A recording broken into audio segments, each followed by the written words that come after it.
Voy,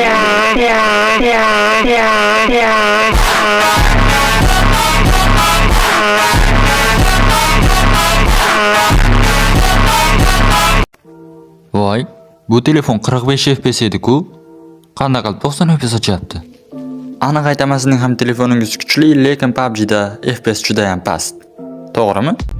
Hammaga hello PUBG xizmatlari. Ko'pchilikning talab va istaklariga binoan PUBG da rostdan ishlaydigan va nastroykada ham ko'rinadigan qilib telefoningiz kuchiga qarab 90 yoki 120 FPS qo'shishni ko'rib chiqamiz. Ko'pchilik qaysi programmada qilamiz, bam bermaydimi, nimaga telefonim kuchli bo'lsa ham 45 FPS degan savollarni o'zlariga ko'p berishadi. Telefonlarda 90 FPS ochishimiz uchun bizga ikkita programma kerak bo'ladi. Bu programma 90 FPS, ya'ni Play Marketdagi 90 yozuvi bor programma, ikkinchisi Shizuku programmasi. Bilasizki, bu programma yangilanishdan keyin ishlamay qoldi, ya'ni fayllarga ruxsat bermay qoldi. Fixtool va shunga o'xshash programmalar ham faylga ruxsat so'rayapti, lekin bizning telefonimiz bunga ruxsat bermayapti. Buni ochishning ham yo'li juda ham oson. Agar telefoningiz yangilanish chastotasi, ya'ni ekran gersi 120 Hz bo'ladigan bo'lsa, sizda stabil 90 FPS ochib beradi. Redmi ishlatadiganlar bilsa kerak. Redmi telefonlarda, ya'ni Mi account hisobi bo'ladi. Ya'ni Mi hisobi. Shu 90 FPS ochish uchun albatta siz Mi account ochgan bo'lishingiz kerak yoki ochmagan bo'lsangiz, hozir o'zida ochaversangiz ham bo'laveradi. Agar yaxshiroq joylashib olgan bo'lsangiz, biz videoni boshlaymiz. Let's go. Aytgancha videoga like bosib, kanalga obuna bo'lishingizdan chiqmasin.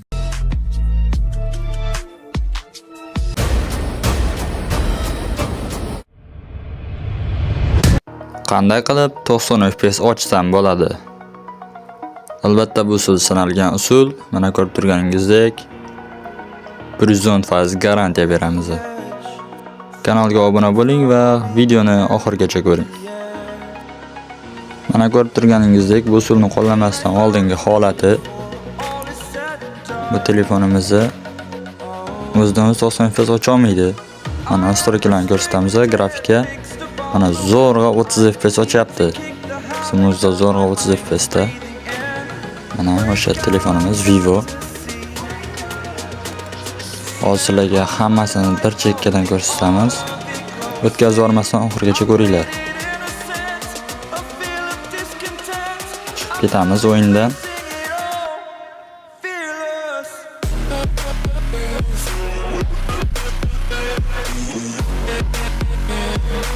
Play Marketga kiramiz va o'sha qidiruvga 90 FPS o'zingizlar ham bilsanglar kerak. O'sha 90 FPS programmasini topamiz. Topib o'rnatib olamiz. Menda o'rnatilgan, mana open turibdi.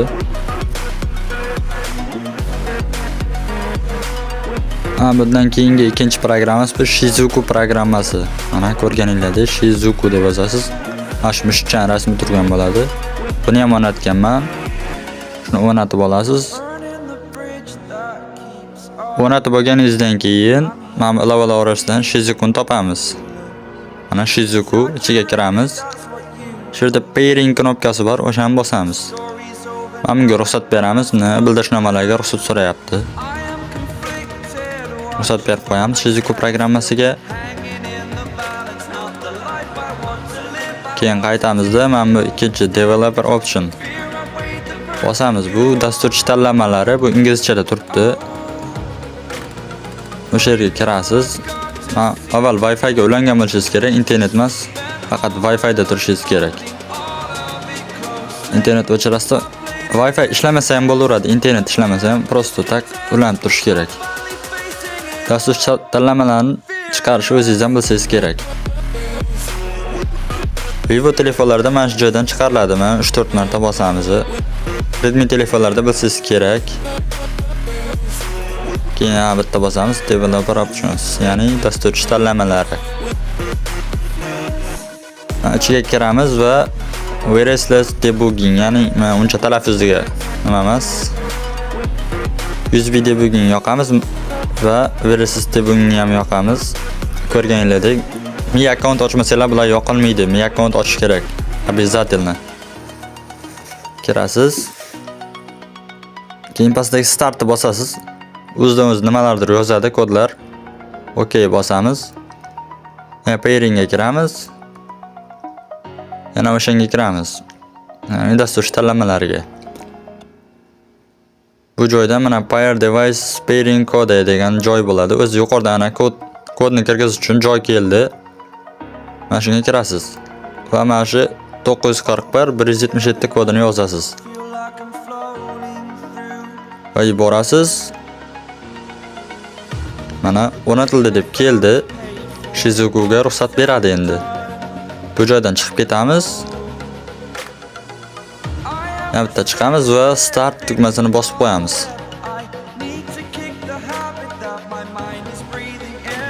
Mana bu yerda yana kiring deyapti. Everest'da bugun o'chirib qo'ying deyapti endi. Boyaga yoqqanimizni o'chirib qo'yamiz. Ya'ni o'chirib yoqamiz. Ha, bo'ldi. Endi qaytadan kiramiz. Mana o'zimiz kodlar yozib tashadi. Bu hozir chiqib ketadi. 3 sekunddan keyin ana chiqib ketdi. Yuqoriga qaragan bo'lsangiz, o'zi Shizuku ulandi deyapti. Mana Shizuku running ishlayapti. Mana shu yerdan Shizuku 90 FPS ga ruxsat beraveramiz. Ya'ni bu root qilish telefonga hech qanaqasi ziyoni yo'q. Prosta PUBG da ochilmagan qirralarni ochib beradi telefoningizni. 90 FPS programmasiga kiramiz va Shizuku metodni bosamiz.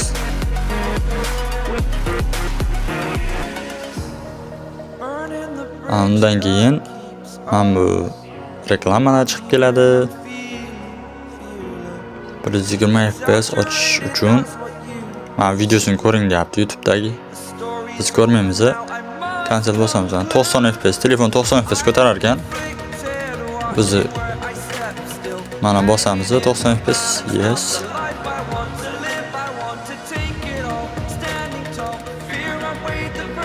Bitta kirib ketadi mana internetga, ya'ni brauzerga kirib ketyapti. Termux programmasini skachat qilish kerak ekan.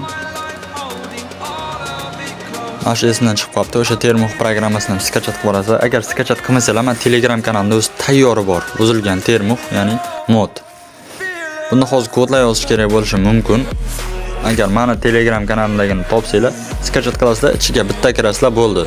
Chiqib qaytadan 90 FPS ga kirib 120 FPS qo'shsanglar bo'ldi. Tak o'zidan o'zi kod yozib beradi. To'g'ri PUBG ga kirasizlar. Sizlarda stabil 90 FPS nastroykada ham ko'rinadi. Keyin bu programmalar kerak bo'lmaydi. Telefoningiz oxirigacha 90 FPS qo'llab beradi.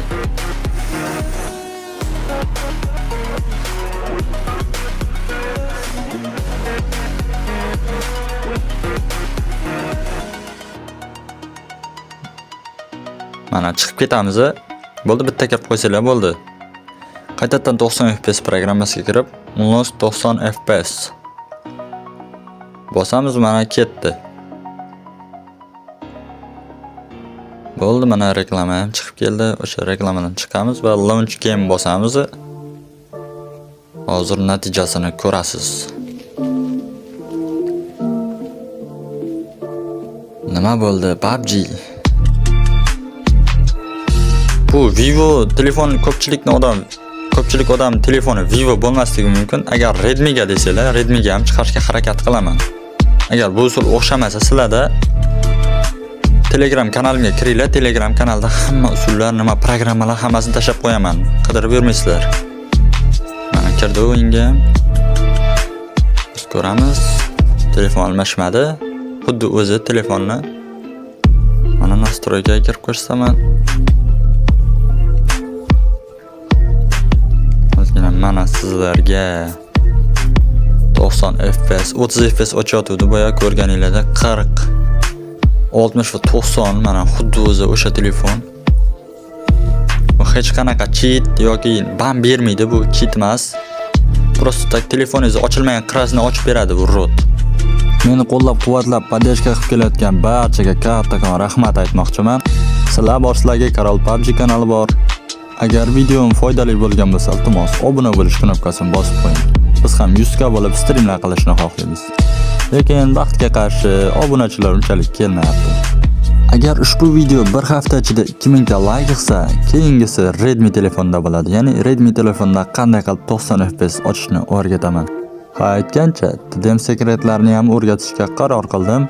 Ushbu video tayyor. Agar sizlar kommentariyada qo'llab-quvvatlab chiqaring deb yozsanglar, men o'sha videoni ham chiqaraman. Ya'ni kuchsiz telefonlarda zaryad oshirish, qanaqa headshot bersa bo'ladi. Ya'ni kuchli iPhone da yoki iPad da o'ynaydigan o'yinchilarni Androidda yutish mumkinmi? Hammasini o'rgataman. Sizlar bilan Karol PUBG kanal bo'ldi. Keyingi videolarda ko'rishguncha xayr, sog' omon bo'ling.